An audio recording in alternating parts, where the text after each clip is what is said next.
Well, welcome. We got to let the folks know who we're talking with today. We're in Flint, Michigan, and we are here at Koegel's Meat Company on Bristol Road, and I'm with John Koegel. John, nice to meet you. Thank you. Welcome. And so nice to get down here and to find out more about a product that has got quality tagged all over it. Yes, thank you. John, we want to go through and learn more about your plant and how it got started with your grandfather and so on.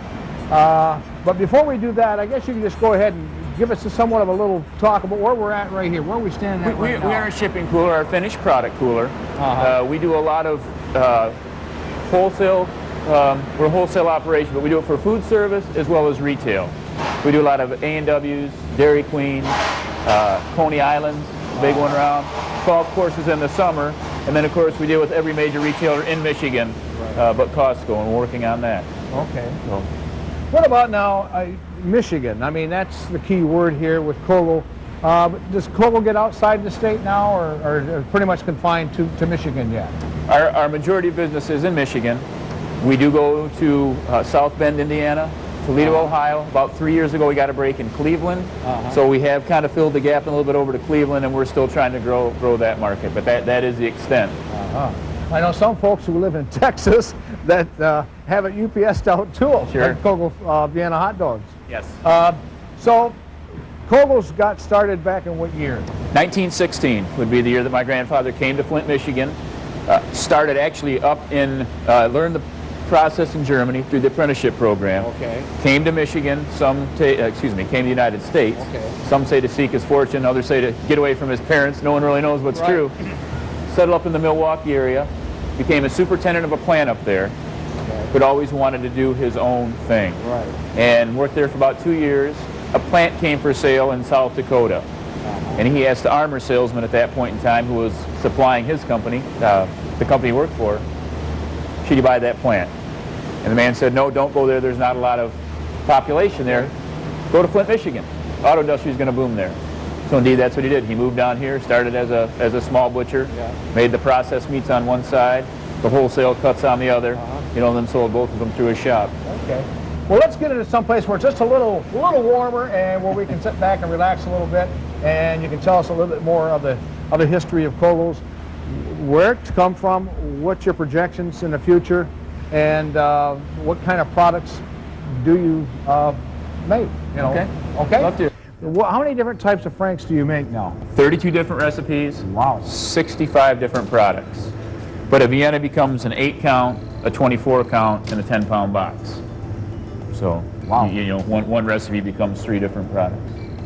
Okay, well, let's go to the conference room. Where is it, John, that you'd like to see the company go, or what do you have projected in the future for Koegel's Meat Company? Well, we certainly want to continue to grow. We want to be a vibrant part of not only the Flint economy, but the Michigan economy. There are still a lot of people, as I kind of mentioned a little earlier, we're trying to change people's eating habits. You know, in Detroit, it might have been the ballpark Frank. Yes. We want people, when they think of hot dogs or Frankfurters, to think Koegel. And we will have, if we can get the same market share we enjoy, say a 30-mile radius around Flint, if we can extend that, especially through southern and western Michigan, we'll have a lot of business. Now, your grandfather, he was from Germany? Yes. And he learned the trade or the craft or to be a butcher, or what was he over there? Yeah, a Wurstmacher is the official term through the apprenticeship program is what they call it. And so from there, he picked up and left the old country and came to America. And so what is it that he has, I mean, he's passed on certainly a great name, quality name. Is your whole family involved in Koegel's today, or is it just you and your brother? Or no, I have no brothers. I have 3 sisters, and I'm the youngest of 4 children. Okay. And I have a brother-in-law that works here. Okay. A sister. Yeah, I met your brother-in-law, Jeff. Yes, correct. Yep. Okay. Yeah, from the Northern Peninsula. Yeah. And then my sister Catherine, as well as my father. Okay. What's the recipe? No, what's the recipe? Oh, yeah, that's right, exactly. Probably the biggest thing that Koegel does, and quality is a word that's thrown around a lot, but if you read our ingredient statement, if you take our Viennas here, it will say beef, pork, water. It's a natural casing. adds another little twist, and we're a very huge producer of natural casings. Many companies don't want to handle natural casings because they're not consistent.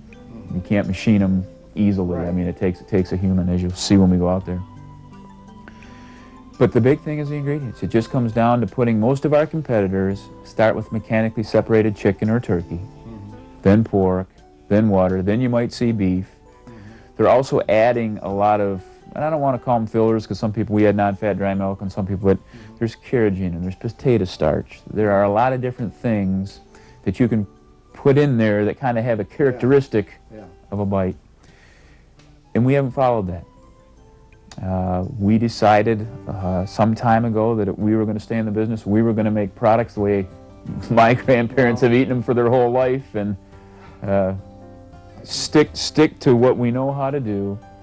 And that has been successful for us. We've found our niche, and you know, you gentlemen made mention earlier, you know, Koegel's is in our house because well, it's a fact that I remember as a child, you know, as a young boy growing up in Flint, living in Kyle, and my dad would take me, when he got his paycheck, he worked at Buick, and payday, why we'd go to Coney Island there on Water Street, or in Saginaw Street there, and have Coney Islands, and the taste, then, I mean, it hasn't changed. I mean, that's why when I say Vienna Koegel hot dog, I mean, I know what it, and there's nothing else like it. Right. I mean, so that there's something, is there something that you put in it that, is there a recipe of some sort, or just what you were telling me? Just what I was telling you, and that is, and you may have made reference to the word, that is a recipe. Koegel produces their products by our recipe. We are going to put the same cuts of beef in, pork in, spices in, no matter what the cost. Again, many of our competitors do what's called least cost formulating. They'll take this cut and that cut and make a blend to get a certain characteristic, but we don't think that works. Well, it surprises me that Koegel, like Barry was asking earlier, has been around for so long. I mean, 1916 or 1932 or in that area. Yeah, 1916 was and the butcher shop. And your grandfather had a fleet of trucks of what, 24 trucks? Something like that, yes. In this area. Yes. And is it doing well in the northern part of the state, or is it catching on up there? Yes. The northern part has been growing for us. We think that a lot of people, it used to be that people would buy their products here, buy whatever they needed, and take them up north. Now those grocery stores up north are just as every bit as good as what they are down here. Most, depending on where you are pretty accessible. And so we find that we're not, like before the holidays, we used to have a huge influx of business in this area. Well, now that's pretty much spread out, you know, through northern and southern. The word of mouth it certainly has been the golden rule here. I mean, because people, when they try it, I mean, anybody that I know and have known over the years, it's Koegel's. It's got to be, you know. Right. So, this is not a paid commercial now. I just want you to know that. Koegel Meats is basically a cold cut meat company. I mean, it's you've got salamis, you've got bolognas, you've got what other kinds of cold cuts do you have? Well, we have pickle loaf, olive loaf, macaroni and cheese loaf. We do slice an imported ham, a Danish ham, so we can't ever find one in the States that competes with it. We have bologna, beef bologna. We have a couple of pound package and a half pound package, salami, honey loaf, which we're still doing. Head cheese, both a hot and a regular head cheese. Well, you know, being in the family, you being in a family, so I was just in an assumption that you would take part or want to be part of your father's or your grandfather's company. Is that what led you in it? You started working early with your dad, or what? I started mowing the lawn out here. I really started pulling weeds and doing stuff outside probably about the age of 10. I started mowing the lawn shortly thereafter. Would come inside, maybe help load trucks a little bit. Used to come out, my dad used to bring me about 7:30, 8 o'clock, and our sales manager used to take me home about noon. And then at the age of 14, I started working full-time in the summer back in our kitchen. And I did that for 3 years. Off to college, I came back. I then worked a year in maintenance, or a summer again in maintenance. Went through summer school, did a few other things. About my second year of college, I really realized that I wanted to come back into the business and the potential that it had, the legacy that was there. just the opportunity really that presented itself. So did you major in business administration or something? Yeah, I went to a local LBN college in southern Michigan. Economics and management, I have degrees in both. And I went through a specific business program there where it forced you to do internships off campus, different companies, because I'd only worked here, my whole life. So. Right. Now you are the president of the company currently? I'm president. Okay, and your father is the CEO? Yes. Okay. So as a president of the company, you have quite a responsibility. Yes. Make sure things are done and get out of here and quality is here. Right. And well, anyhow, let's go ahead and walk through the rest of the We're going to start in the back here and work our way forward.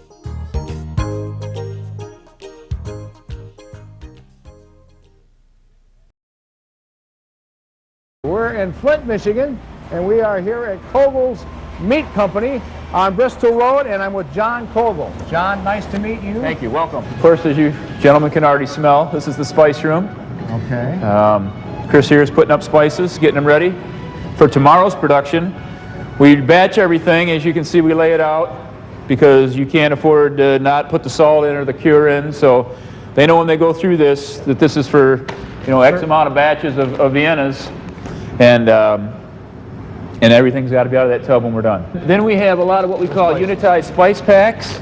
These are proprietary blends that my grandfather developed over time. Supposed to be under lock and key. I've never checked to see if that's the case. But then we have this made. If you buy 10,000 pounds or more of spices, they'll mix it for you. Oh, boy. So we have some that we can do that on. Ones that we don't, you can see around the room here that we keep in the buckets and then do that. Koegel uses a lot of non-fat dry milk. Most companies used to use it, Eckridge, Oscar Mayer, but the cost of non-fat dry milk kept climbing. Meat was less expensive. So most people have dumped it from the recipe. Koegel kept it in there. That's one of those things that gives a little sweetness, a little bite. So we buy truckloads of non-fat dry milk. Now we are at meat receiving. Where the meat comes in. Yes. The raw product comes in here. And we buy in 2,000 pounds. We call them combos, just big tubs, really, cardboard. The meat is checked, of course, for weight, temperature, color, smell. And we don't buy from a lot of different people. We're buying mainly from a couple, 3 suppliers. Right. This business is a little bit different than some. The people that we buy from are relying on our order. So we stick with our same people. Right. Another thing a little bit unique about Koegel, we buy everything as fresh, just about. We buy some hearts, some liver, and some pork snoots that are frozen simply because that's pretty much the way you have to buy them. Yeah. But other than that, everything comes in fresh, and we try to use it quickly enough. Not only try, we do. I call this the other white meat. This is actually a pork jaw. That is the fat content on most of our products. Okay. As far as the lean content, we buy